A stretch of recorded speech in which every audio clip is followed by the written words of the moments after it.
was 1898. William McKinley was president. The Spanish-American War was in full swing. An American automobile was sold for the first time. And Walter G. Alderson was born in Wise County, Texas. Walter went to school and grew up in Decatur. And in 1915, he went to work for Brazelton Lumber Company in Haskell, Texas.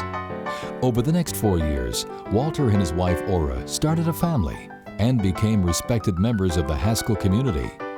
Walter's employers were impressed with his hard work and integrity and commended him as an honest and industrious young man of rather unusual ability. Working 6 days a week with only Sundays off, Walter had little opportunity for his favorite pastime. Walter loved baseball, so much so that he and his friends played after church on Sunday afternoons. Despite the high opinion of his employer, his friends, and his neighbors, Walter was kicked out of the Methodist Church because he refused to give up baseball on the Sabbath. Little did the Haskell Methodists know at the time, Walter would lead the campaign that built the sanctuary referred to as the Cathedral of the West at First United Methodist Church in Lubbock, complete with stained glass windows from Europe. Walter's reputation in the lumber business grew, and he was offered a job with Foxworth Galbraith Lumber. Walter was the man they looked to when they opened the yards in the Panhandle Borger oilfield area, as well as Amarillo.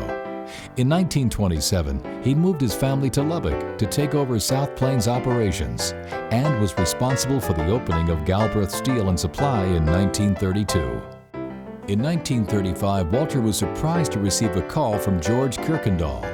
The story goes that Mr. Kirkendall decided that his health demanded that someone else take over the day-to-day operations of his automotive dealership. He began flipping through the phone book until he found a name he recognized from church.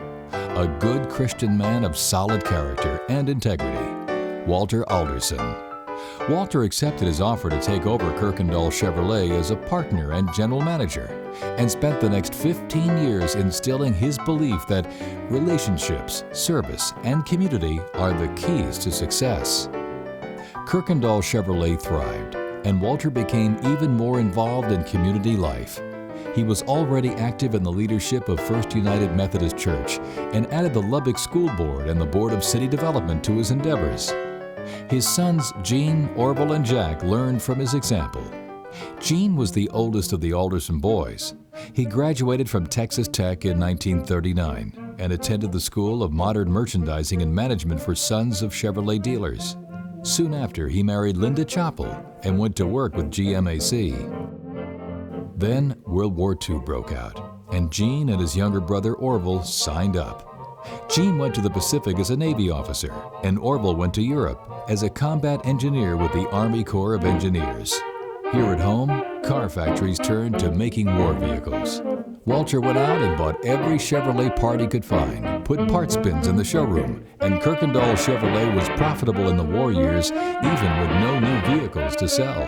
Upon his return home, Gene was ready to work with his dad at Kirkendall Chevrolet. Orville came home, went back to school to finish his degree in engineering, and married Nigella Adams, eventually retiring from the Army Reserve as a colonel. Jack Alderson was just a kid when his big brothers went off to war, but he did his part in 1948 when he graduated from Lubbock High School and joined the Air Force. His destination was Korea. As the years went on, Walter came to realize that he had come to the time in his life when further success would require him to make a change. Walter and eldest son Gene opened the doors of Alderson Cadillac on September 1st, 1949. They were intent on building their new business with the Alderson philosophy of focusing on relationships, service, and community as its foundation. And with a staff of 8, they sold 143 new Cadillacs in their first year of business. Upon his discharge from the Air Force, youngest son Jack married Patricia Abernathy and joined the family business. All 3 of the Walters sons were now safely home, married, and contributing to the family legacy that he had built over the years. Like their father, the Alderson boys were also honest and industrious young men of unusual ability. Gene and Jack were well suited to the family business, but Orville's talents were in engineering. He went to work for the city of Lubbock and in 1958 became the director of the Department of Urban Renewal. It was in this role that Orville made a lasting mark on the landscape of Lubbock. On May 1st, 1970, Looked like it's touching the ground.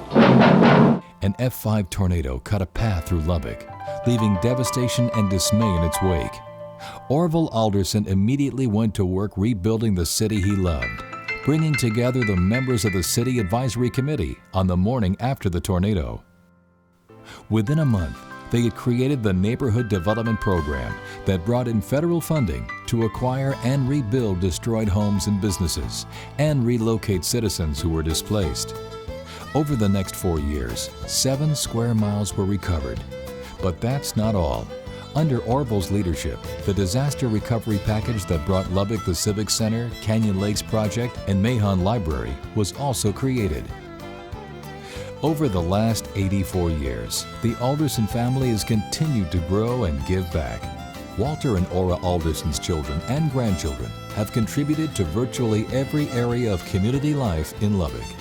They have generously given their time to local boards, commissions, and community organizations, such as the Lubbock City Council, Lubbock School Board, Chamber of Commerce, the Board of City Development, West Texas Museum Association, Lubbock Boys and Girls Club, Texas Tech University, Texas Research League, United Way, Brazos River Authority, Lubbock Water Commission, Meals on Wheels, Methodist Hospital, Lubbock Civil Service Commission, and Lubbock Economic Development Alliance. The Alderson name has become synonymous with family, integrity, community, relationships, and service. All part of the vision and foundation that Walter Alderson believed in and built his legacy on. And that 62 years later are still thriving today under the leadership of the next generation of the Alderson family. If he were here today, Walter would be very proud.